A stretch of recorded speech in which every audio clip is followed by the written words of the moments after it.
നിങ്ങൾ എന്തെങ്കിലും കാര്യം ചെയ്യാനായിട്ട് ഇറങ്ങുന്ന സമയത്ത് അതിന് പറ്റുന്നില്ല, ഡിലേ ചെയ്യാൻ, പിന്നെ ചെയ്യാമെന്ന് പറഞ്ഞ് മാറ്റി വെക്കുന്നുണ്ടെങ്കിൽ അത് ആക്ച്വലി ലേസിനെസ് അല്ല. നിങ്ങളുടെ മൈൻഡ് തോൽക്കാൻ പേടിക്കുന്നുണ്ട്.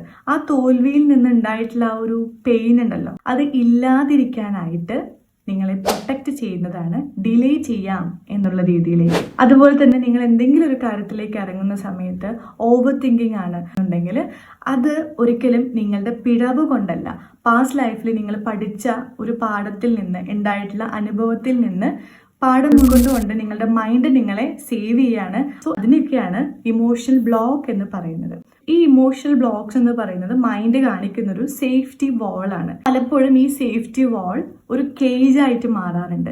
ഒരു ഇമോഷണൽ ബ്ലോക്ക് ആണ് ഇത് എന്ന് മനസ്സിലാക്കുന്നിടത്ത് നിന്ന് തന്നെ നിങ്ങൾ മാറി തുടങ്ങി നിങ്ങളുടെ ഉള്ളിൽ വർക്ക് ചെയ്ത് കഴിഞ്ഞാൽ ഡെഫിനറ്റ്ലി ഇതിൽ നിന്ന് ഓവർകം ചെയ്യാൻ വേണ്ടി സാധിക്കുന്നതാണ്.